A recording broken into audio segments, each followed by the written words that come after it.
If asked, I believe most people know who they are. Life feels steady, manageable, predictable enough to give a sense of control. When things are going well, it's easy to feel confident, patient, and optimistic. It's easy to believe you're strong when nothing is testing you. But character is rarely measured during comfortable seasons. Adversity changes the environment. Pressure rises. Expectations shift. Outcomes become uncertain, and in those moments, something important happens. What was hidden becomes visible. You see, adversity reveals who someone truly is. Many people are steady until life stops cooperating, until plans fall apart, effort doesn't produce results, until criticism arrives or loss occurs, or something unfair interrupts the path they expected to follow. That's when reactions begin to show. Some people take adversity personally, as if life is targeting them. They interpret difficulty as evidence that they're unlucky, unsupported, or somehow singled out. Instead of adapting, they withdraw. Instead of learning, they defend themselves. Instead of continuing forward, they stop. Or others simply quit, not always dramatically, often quietly. They lower expectations, abandon effort, or convince themselves that the goal was never that important in the first place. It becomes easier to step away than to confront the discomfort of continuing. Adversity exposes this quickly, not because adversity is cruel, but because it removes the illusion that things will always go according to plan. What many people don't realize is that adversity is not unusual. It's inevitable. Every meaningful pursuit eventually encounters resistance. Every path worth walking includes setbacks, delays, mistakes, and moments of doubt. The real issue is that most people never prepare for this. They prepare for success, they prepare for opportunity, but they rarely prepare for difficulty. Now, without preparation, adversity feels like a shock rather than a stage of growth. People expect progress to be smooth, so when it isn't, they assume something has gone wrong, or that they themselves are not capable. That assumption is what breaks momentum. Strength is not revealed by how someone performs when things are easy. It's revealed by how they respond when conditions are not. Do they become bitter, or do they become focused? Do they blame circumstances, or do they adapt to them? Do they retreat, or do they recalibrate? Adversity doesn't create character as much as it exposes it. It reveals habits that were already present. It shows how someone thinks under pressure. It reveals whether discipline exists beyond motivation. This is why adversity is uncomfortable but necessary. It provides clarity. It removes the surface layer people often rely on, like their reputation, comfort, routine, and replaces it with something real. Preparation for adversity is not about expecting the worst. It's about understanding reality. Challenges will come, plans will shift, effort will not always be rewarded immediately. Accepting this ahead of time changes how you respond when it happens. Instead of seeing adversity as a personal attack, you begin to see it as part of the process, something to navigate rather than something to escape.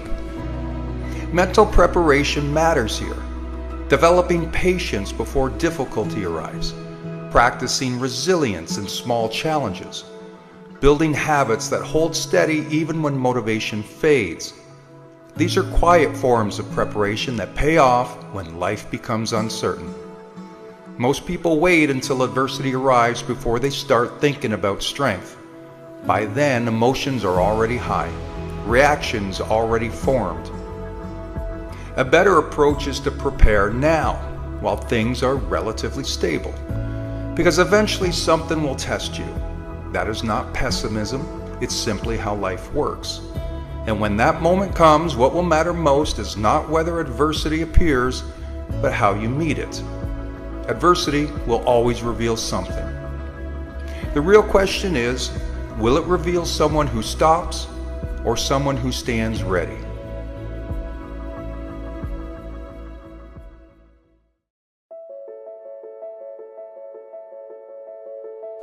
Life doesn't move in a straight line.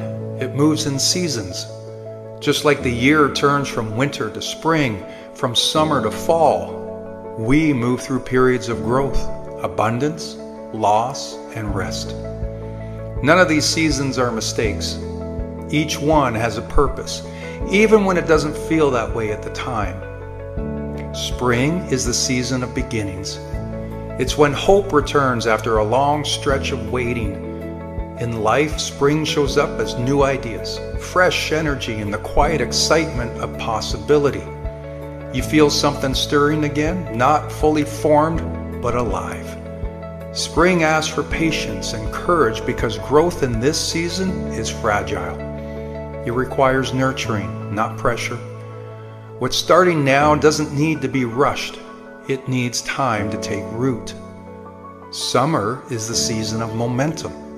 This is when effort feels lighter and progress is visible.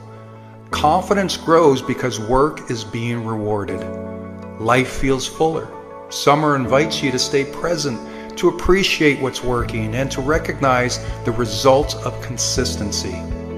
But summer can also tempt you to forget that seasons change. Nothing blooms forever, and that's not a failure, it's the rhythm of life. Fall arrives with reflection. It's the season of transition when things begin to slow and clarity deepens. In life, fall is often when you let go of what no longer fits. Old habits, old roles, old expectations. There's a quiet wisdom in this season, an understanding that not everything is meant to be carried forward. Fall teaches acceptance. It reminds you that release is not loss, but preparation. Then comes winter, the season many people fear. Winter feels still, heavy, and isolating. In life, winter can look like exhaustion, grief, uncertainty, or simply not knowing what comes next. Progress is hard to see, motivation fades, but winter is not empty, it's restorative. Beneath the surface, strength is being rebuilt, roots deepen, identity forms. Winter is where resilience is created, even when it feels like nothing is happening at all. The mistake many people make is believing they should always be in summer, always productive, always moving forward. But life doesn't work that way. Each season demands something different from you. What looks like stagnation may actually be preparation. What looks like an ending may be the beginning of something more aligned. Understanding seasons allows you to stop fighting where you are. Instead of asking, "What's wrong with me?" you begin asking, "What is this season teaching me?" And that shift brings relief. It replaces frustration with awareness and self-trust.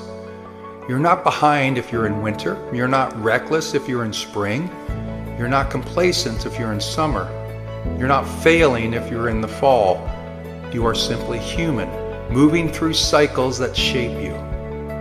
Life asks you to meet each season with patience, to honor what it offers without forcing what comes next. Growth happens when you allow yourself to be where you are while trusting that change is already underway. No season lasts forever, and no season is wasted. Wherever you find yourself now, let it be enough. The next season will come in its own time.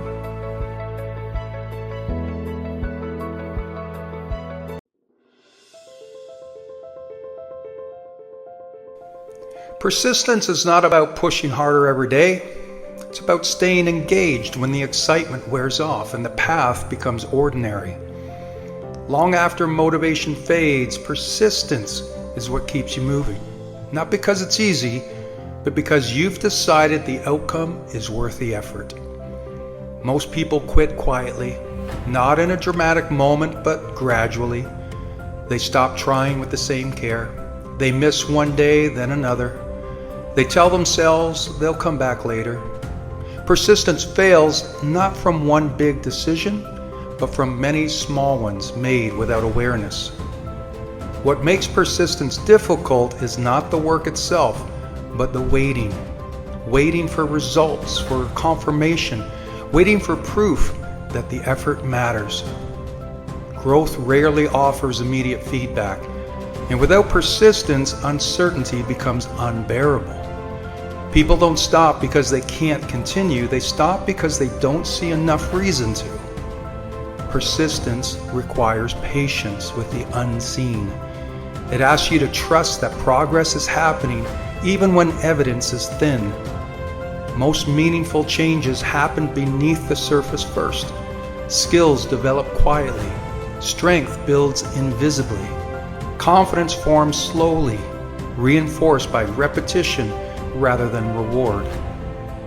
There will be moments when persistence feels pointless, when it seems like effort isn't being noticed or returned. These moments are unavoidable. They are not signs you're failing, they're part of the cost of doing something that matters. Persistence isn't about feeling inspired. It's about honoring your commitment regardless of how you feel that day. It's also important to understand that persistence is flexible. It doesn't demand perfection. It allows for rest, recalibration, and adjustment. Persistence means you return, not that you never struggle. It means you refuse to abandon yourself when progress slows. Many people confuse persistence with pressure. They push until burnout, believing exhaustion equals dedication. True persistence is sustainable. It's measured. It respects limits while maintaining direction. It's the ability to keep going without destroying yourself in the process. What persistence builds is not just results, but self-respect. Every time you stay consistent through discomfort, you reinforce trust in yourself. You prove that your word matters, even when no one else is watching. That trust compounds. It becomes the foundation for confidence that doesn't depend on outcomes. Without persistence, effort becomes emotional.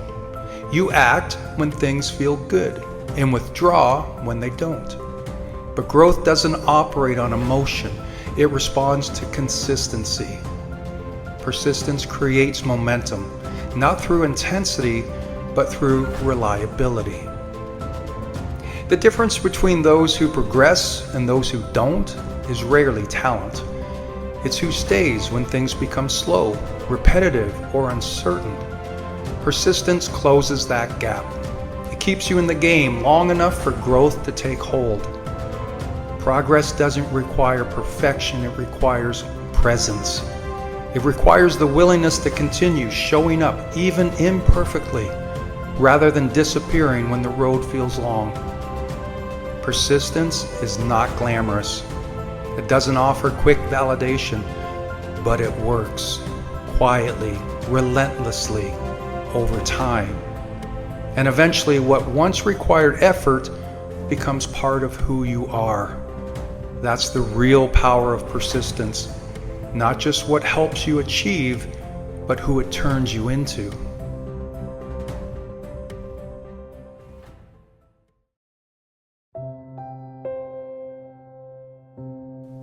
Words are not just sounds that pass through your lips. They're instructions. They're blueprints. Every sentence you repeat to yourself is laying the foundation for what you believe, how you act, and ultimately, who you become. When you tell yourself, "I can't handle this," your body responds. Your shoulders slump, your energy drops, and your mind begins to search for evidence that you're right. But when you say, "I will find a way," something shifts. Your breathing steadies, your thoughts sharpen, and suddenly your brain starts looking for solutions instead of excuses. That's the power of self-talk. It's not fluff, it's science. Psychologists have long studied this. The brain doesn't fully distinguish between what is vividly imagined and what is real.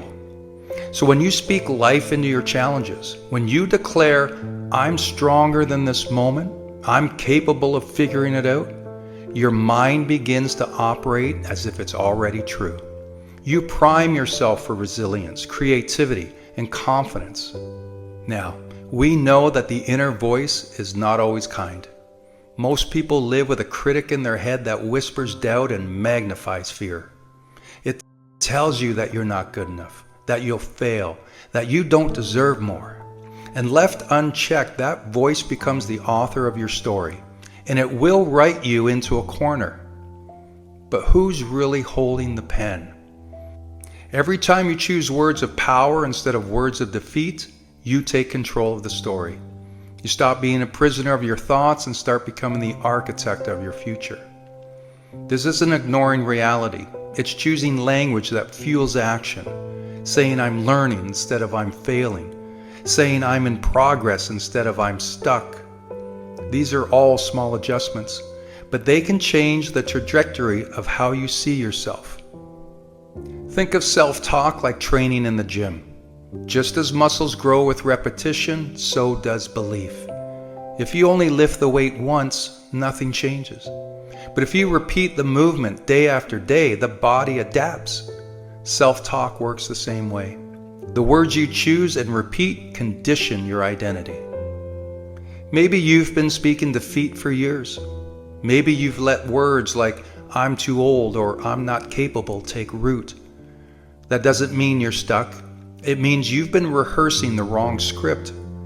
But scripts can be rewritten. If you can catch yourself in the act, when that negative voice rises, don't fight it with silence. Replace it with truth. Out loud if you have to. Declare, I am disciplined. I am resourceful. I am moving forward.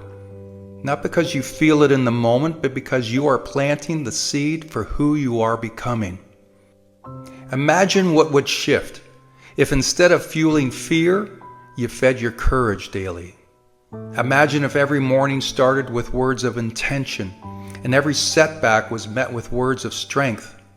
It's not wishful thinking. That's training your mind to believe in the person you already have the potential to be. Your mind is always listening. Every word you speak, whether aloud or in silence, they're all shaping your future. So speak power, speak resilience, speak determination. Because when you speak it often enough with conviction, your words stop being just words. They become your truth. They become you. When you write your story with the language of possibility, you talk yourself into the life you were always meant to live.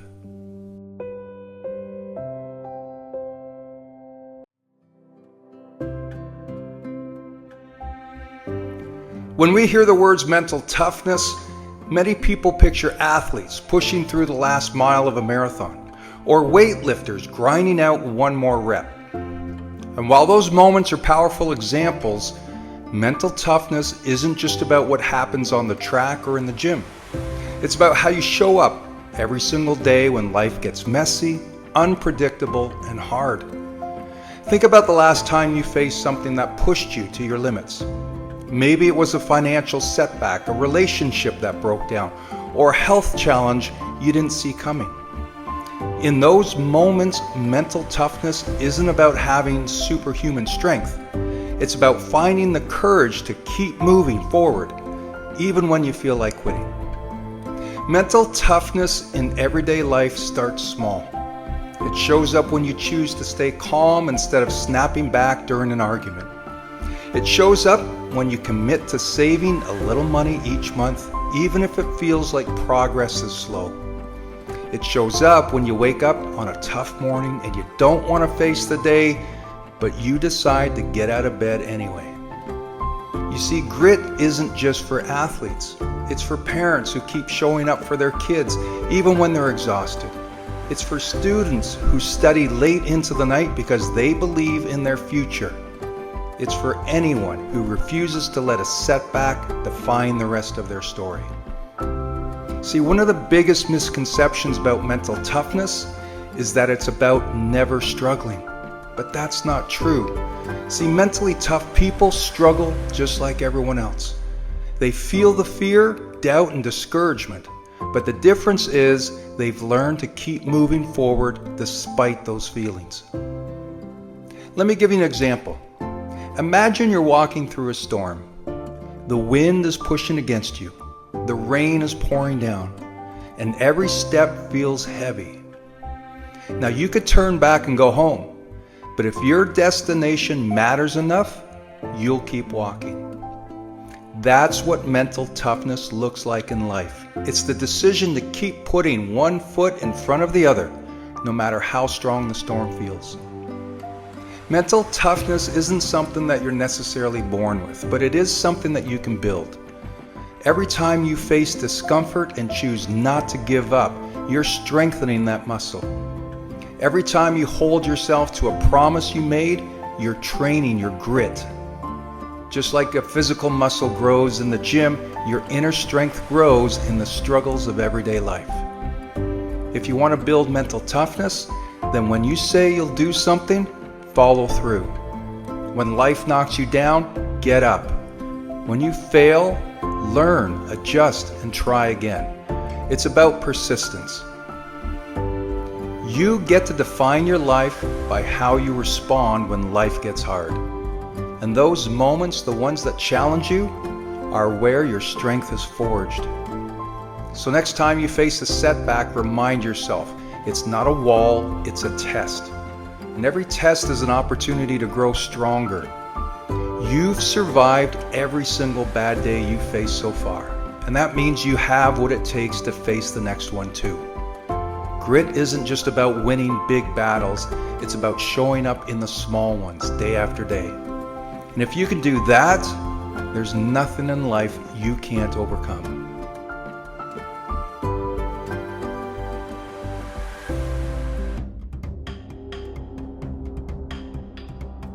Success is not something you chase, it's something you attract by becoming valuable. In every arena, whether it's sports, business, relationships, or life itself, the rewards go to those who bring the most value. Not the loudest, not the flashiest, but the ones who consistently show up and offer something meaningful to the table. Value is what sets you apart. It's the edge that makes you indispensable. You don't become valuable by demanding recognition, attention, or opportunities. You become valuable by working on yourself, sharpening your skills, and offering something that no one else can. The most valuable players in sports aren't the ones who talk about greatness. It's the ones who put in the hours, perfect their crafts, and lift the team when it matters most. In business, the most successful companies aren't chasing trends. They're creating solutions, solving problems, and making life easier for their customers. The principle is universal. If you want success, focus on what you're bringing, not what you're getting. But becoming valuable isn't easy. It requires effort, discipline, and a willingness to grow. It means looking in the mirror and asking yourself, what can I offer that no one else can? Or how can I improve today so I'm better tomorrow? These are tough questions, but they're the ones that lead to greatness. Value starts with mastery. Master your craft, your role, your strengths. If you're an athlete, train harder. If you're in business, study the market, understand your customers, and find innovative ways to serve. Whatever your field, become a student of excellence. The world doesn't reward mediocrity. It rewards those who've committed to being the best version of themselves. And here's another truth.